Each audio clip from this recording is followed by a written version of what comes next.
Hello and welcome back. I'm Shelf Unit and this is my continuing Let's Play of Shadowrun Dragonfall. Okay, so last time we ended having escaped the mansion and we are going through the recriminations. Oops, I didn't want that. I wanted to right click so I can move things. And we are going to head out or carry on talking to people. Okay, so I'm still busy. Did you get the information about Green Winters? No, not yet. Okay, so let's talk to Dietrich again. Nothing more to say, boss. Let's take the run care of. Okay, so we've got to basically, what's around here? Anything interesting? No.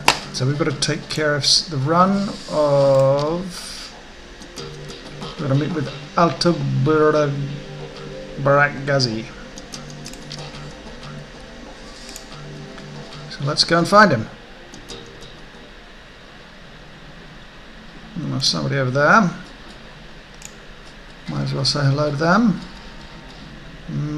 Mallet Holloyi. The dwarvish tech vendor smiles at you with a practiced ease, her almond eyes twinkling with a glare from a dozen trid screens. She speaks in a clipped, heavily accented German, which may or may not work. Welcome to the data heaven. Can I help you with something? I need some tech and I'm on a tight schedule. Show me what you've got. Okay, so these are all the decks, consumables, excuse me, programs. I don't have any level of data jacking, so I won't be doing this. Yeah. Let's see, mark up something exotic. What kinds of tech do you carry?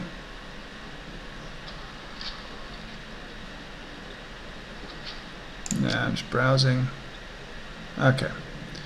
So let's head back here. This looks... Okay, oh, there's... the U-Bahn platform. Before he stands a troll, though it is a stretch to say he's standing at tall. His great mass is barely held upright by two vintage prosthetic legs, along with a crutch under one arm. His body clicks and hums with every shift of his weight. Despite these disabilities, his eyes are sharp and calculating. I know you? If you know Monica. Sure, I know Monica. You're one of hers then? I'm Sarah Evenstar, by the way. Good to meet you, Sarah Evenstar. My name's Alexi Lane. What? That a name I should know? No, I suppose not, just the way I like it. Something you should know about Monica. Something happened to her on the run. Something happened to her on the run? How'd you know? It's written all over your face. And the feeling besides, Monica almost always comes around after a run to check on everybody. She's long overdue, and now here you are in her place. So she's either severely wounded or outright dead. Which is it? I'm afraid she's gone. The grizzled troll nods grimly. Servos in his prosthetics claim as he lets loose a heavy sigh. Now that's a shame. She was hell of a runner, that one. And a good friend. I'll leave you be. Okay.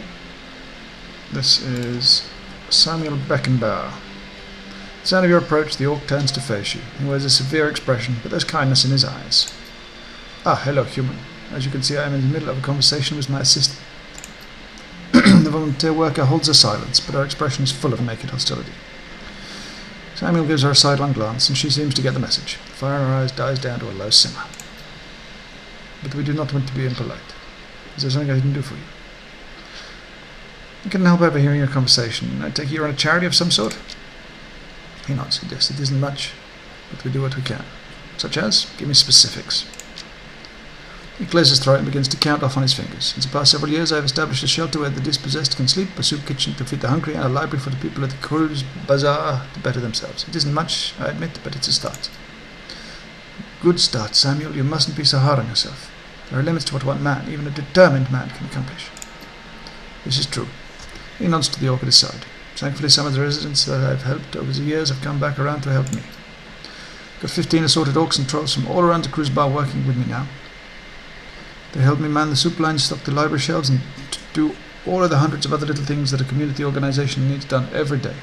These extraordinary individuals are living proof that what we do here has value. They are my inspiration to continue forward. I'm going to drop the German accents if I can, unless it specifically says they're thick and heavy. She beams at the compliment. From her body to her language, it's clear that she idolises Beckenbauer. Now, do you have any more questions? If not, I'll bid you good day. I don't wish to sound self-important or rude, but there are many pressing matters that demand my time. 15 assorted orcs and trolls. Does that mean that other races aren't welcome within your organisation? That's taking a rather narrow view of what we do. Yes, it is true that my assistants are all members of the goblinoid races. It is also true that before they accepted my help they were thieves, gangers and deadbeats. This is not because they were bad people. This is because those of us with goblinoid traits are feared, mistreated and denied gainful employment by a society that hates us. I hire only goblinoids because mainstream human society has created a need for me to hire only goblinoids. The orcs and trolls of the Cruise Bazaar deserve a workplace where they will be treated with dignity and respect. All that being said, our services are available to all. We wouldn't turn a desperate person away regardless of the person's metatype. Even humans, the most privileged of all races, are welcome at our door. Isn't that what's most important?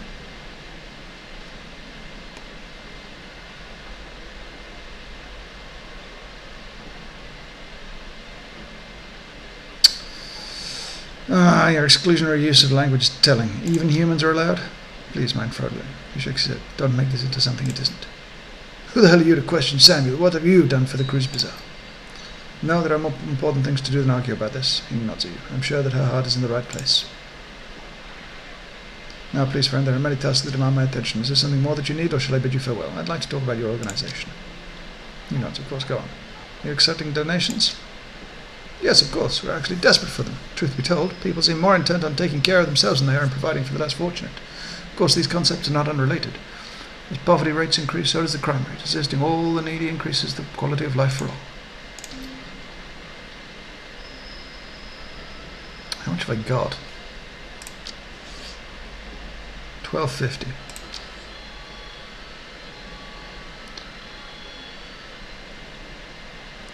Walls of the shelter are not insulated. In any event, our shelter has some basic needs that desperately need to be filled.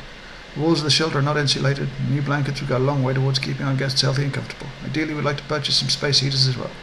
With 250 new yen, we can make the purchase. Whatever you could spare would be most appreciated. I'm just going to drop it all.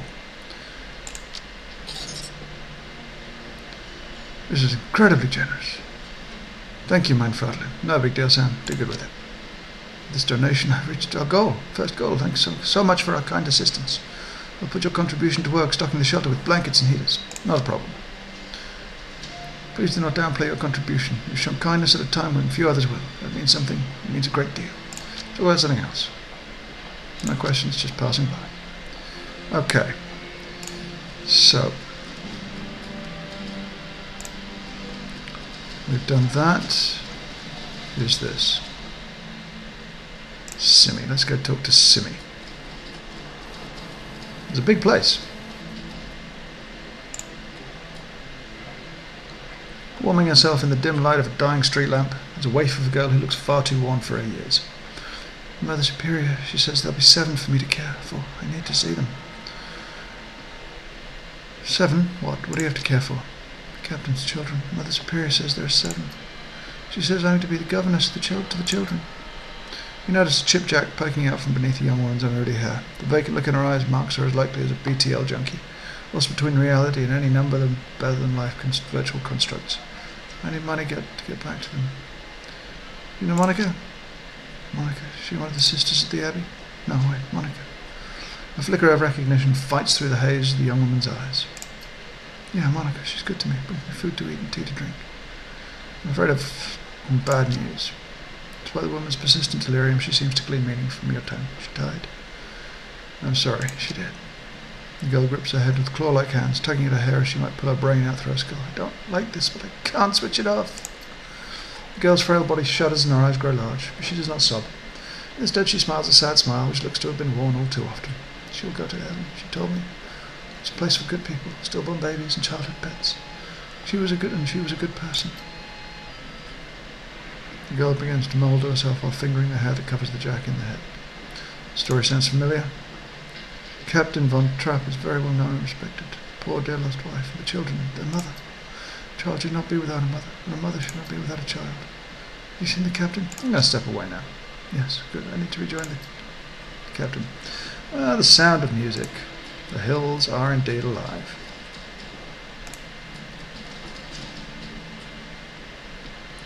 There's a bizarre monument towers before you. At the top of the pedestal, a form of an angel stands, its outstretched wings looming over the small park. But the material is strange and uneven, giving the statue a cold, Frankenstein-esque appearance. It appears the artist has welded this monument together from various metal scraps and pieces of junk. As you approach, a small grimy monitor at the base of the statue flickers dimly to life. The grainy face of a smug young orc appears on screen. Hello there, I'm Herbert Kunzel, creator of this monument. What would you like to know? Statue name. This is my tribute to Victory, the Victory of Anarchy. It's both a citation and a parody of the statue we destroyed some 20 years ago. You may remember it from the story treads as Sigesraul or Goldes. Installation history. Isn't it obvious? The Sigesraul is a monument to the hubris of the Prussian state. It gets blown to bits, so someone takes a lot of bits and builds a monument to the hubris of anarchy. I mean, what is there more to say? What more is there to say? About the artist. I am the visionary Herbert Kunzel from the Lindwormer. You might know me from. Okay, there isn't much I'm known for yet, but I intend to change that. All art is born from misery. And let's step away from. Let's approach the phone booth because it's ringing. Pick up the receiver.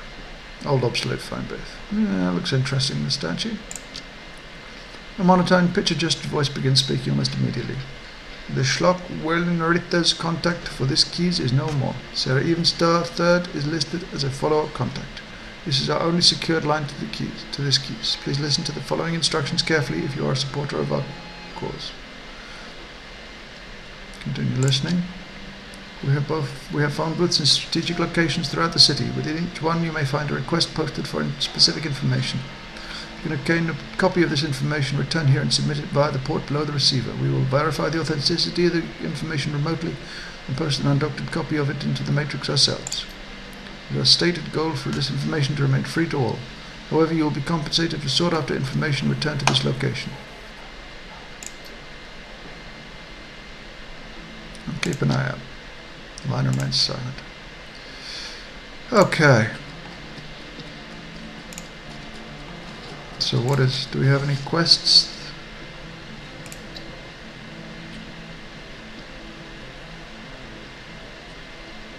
So we've got antiquities schedule. And we've got to meet with somebody.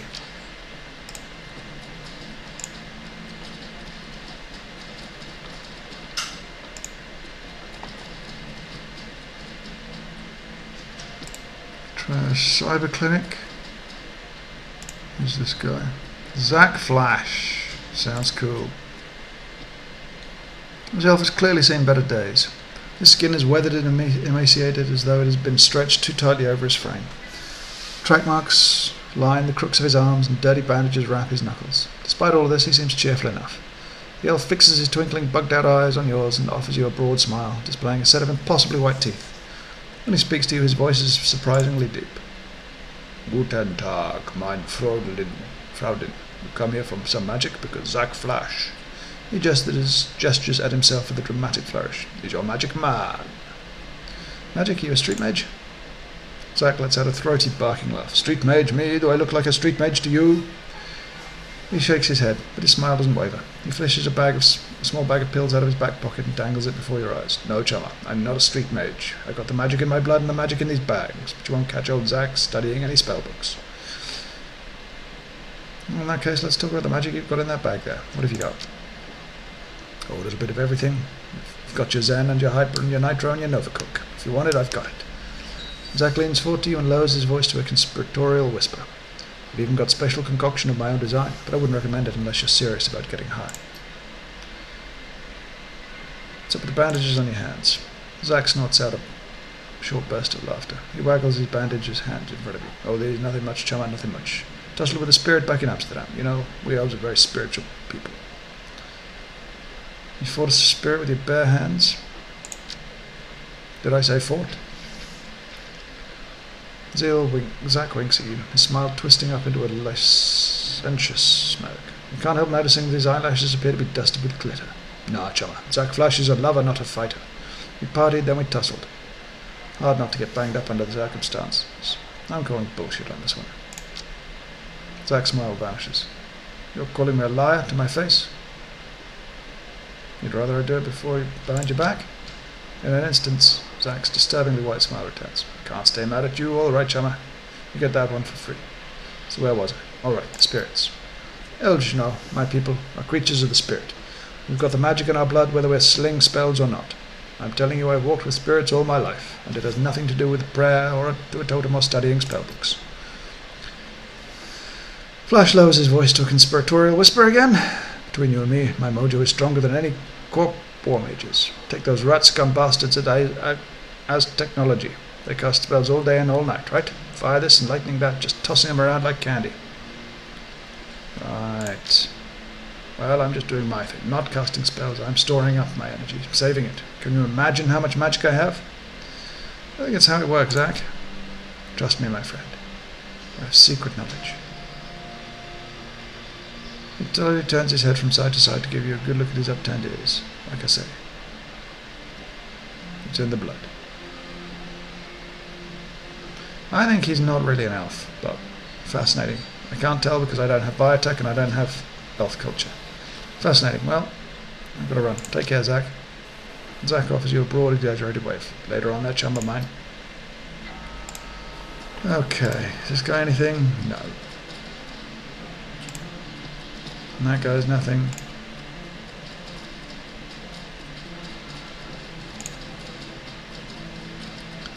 Let's go down here. Granari Metbatch. The Romani Patriarch is an impressive figure, an enormous man in his late 60s, burly and broad-chested despite his age. His voice is deep and resonant, and his breath is heavy with the stench of pipe tobacco. Tarvan Bakstal. You're here to conduct some business? If so, I welcome you to Metback Arms and Ammunition. If not, keep right on walking. No cash, I need weapons. Show me the goods.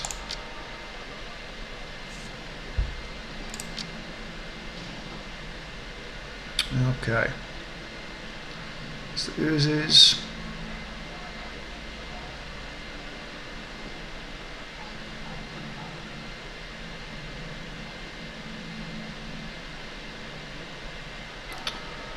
I'm gonna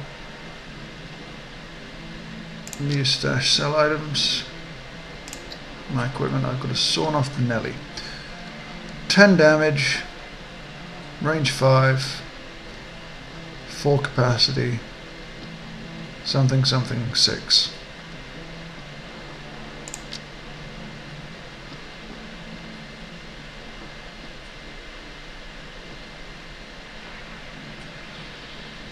Why is the cap 2? Capacity 4.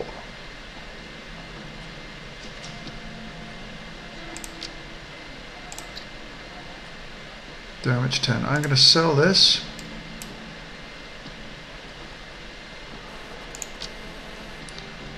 And I'm going to buy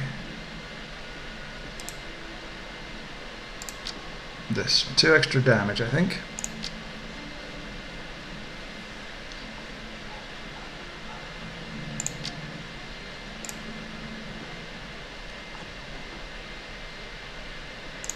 Let's have a look at the outfits. Do I have enough of that? Get 5 extra hit points and armor 4. I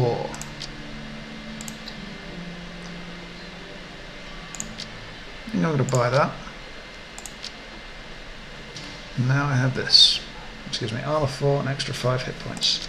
That'll do me. And I'm going to ask some questions now. Make the purchase. Ask as many questions as you like. A big enough purchase, and who knows, I might even answer a few.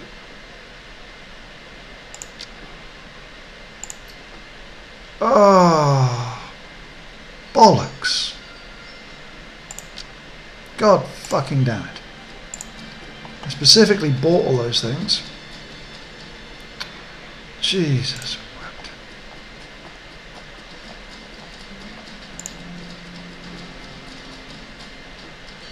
I'm going to save now because, frankly, I'm annoyed.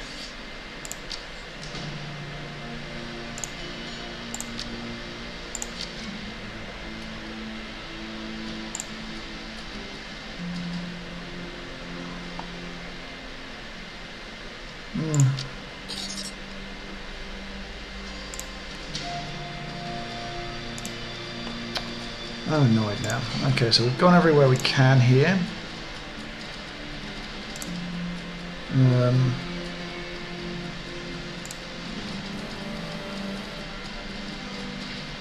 We've got a U-Bahn platform to go to, or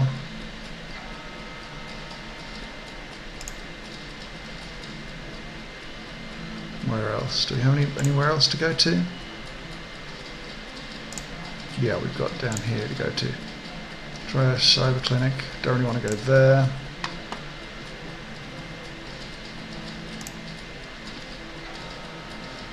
Yeah, so it's the U-Bahn platform.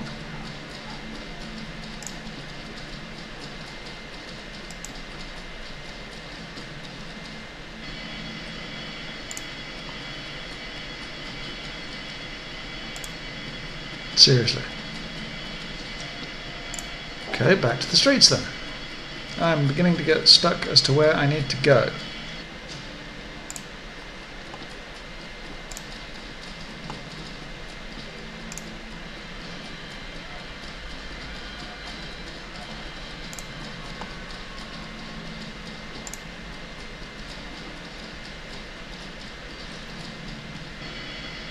Okay, we're on the same bloody platform.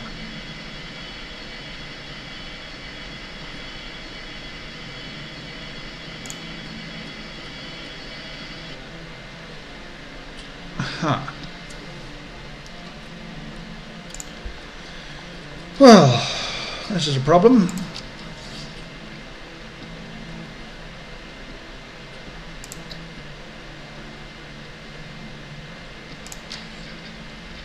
Let's go back to the safe house.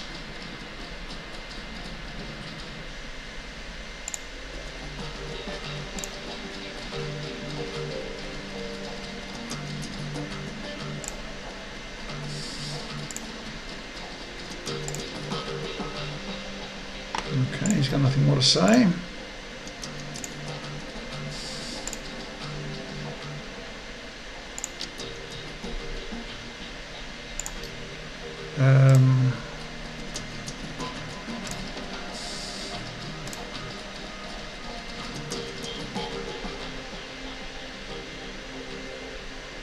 Any thoughts on what we should do next?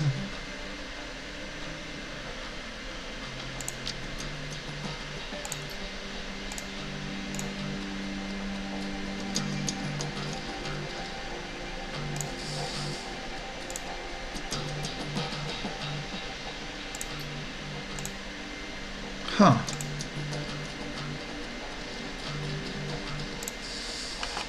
I'm kind of stuck.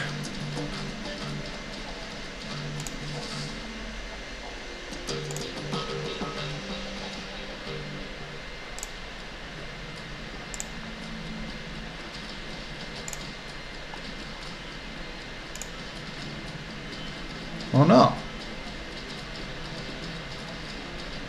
Let's go to the cafe. I had not realised there was this place here. Okay. Ah, there's our Turk. Well, first of all, let's talk to Jan. Hello, my friend. The voice that comes from the man in the chair is as enormous as its owner. Deep, booming roar, dripping with unrestrained mouth. Fine day for Soykaf, yes. Yep, suddenly, the butte from the back of the store, the voice of the shopkeep cuts you off. Don't mind the fool in the chair. He roars like a traumatized walrus, stewing all day in his own sweat. The man behind the bar glares at Goldschmidt, his upper lip curled in disgust.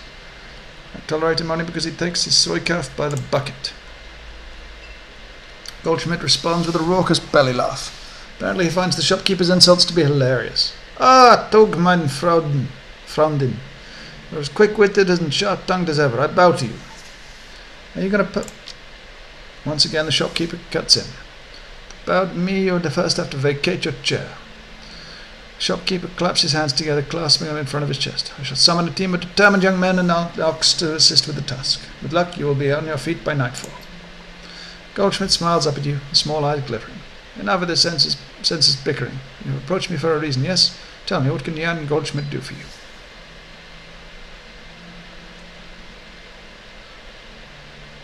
Nothing. I'm done with this. Gives you a deep nod as Giles quivering. Until next time, my friend. Okay, I'm going to have a look at the menu board. Caramel soy calf. And let's talk to Elta Blajluk.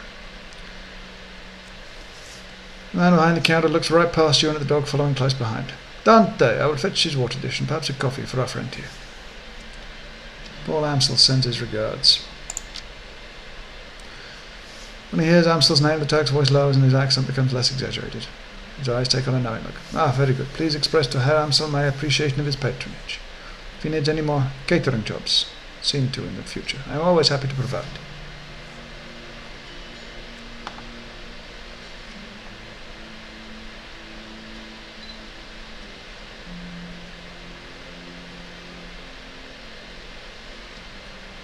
Paul is always pleased to send business your way, Herr Gazi. He was hoping you would discuss some of the details of his Green Winters order with me. The coffee shop owner offers you a smile. Of course, Herr Amstel is too kind. Bragazi turns his head and calls into the back room. Come! A young woman bustles in from the back room. Her gum chewing is loud enough to hear over the noise of the coffee grinders. Bragazi spits something out in the rapid-fire Turkish. As you wish, uncle. I will see to it right away. Kami offers you a shy grin, snaps her gum and hurries back to the room that she came from. My girl Kami is arranging to make contact with the chef as we speak. This may take some time, will likely take some time. My chef is a busy man. While we wait, I wonder if you would be so kind as to run a small errand for me. A trifle, really. I hate to trouble you. I am embarrassed to even ask, but it would be most appreciative of your help. What is this trifle? Hot Dog's voice lowers nearly to a whisper. The errand is simple, hardly worthy of me. I have installed a number of data taps to Berlin's fiber optic network. It's part of my civic duty, you understand. These taps provide free matrix access for all who live in the Cruz Bazaar. In order to maintain their, their anonymity, each tap's protocol buffer must be reset every few days. I simply wish you to visit each data tap and reset it. That's it? No catch? There is no catch, I assure you. It is time-consuming and a bit tedious, nothing more. Just reset the taps and come back when you are finished. There should be 3 of them scattered around this neighborhood. First one is just outside. Look for a metal box with yellow arrows painted atop it. By the time of your return, I should have the information Herr Amstel requested. Okay. So. Come on, Dante. There we go. That looks like the first one. And with that, before we get on to it, rather, I am going... The hell is this? I am going to say thank you very much for watching. If you enjoyed, please subscribe, and I shall be back next time when we shall be doing this very small and absolutely safe as houses quest. Thank you ever so much for watching, and goodbye.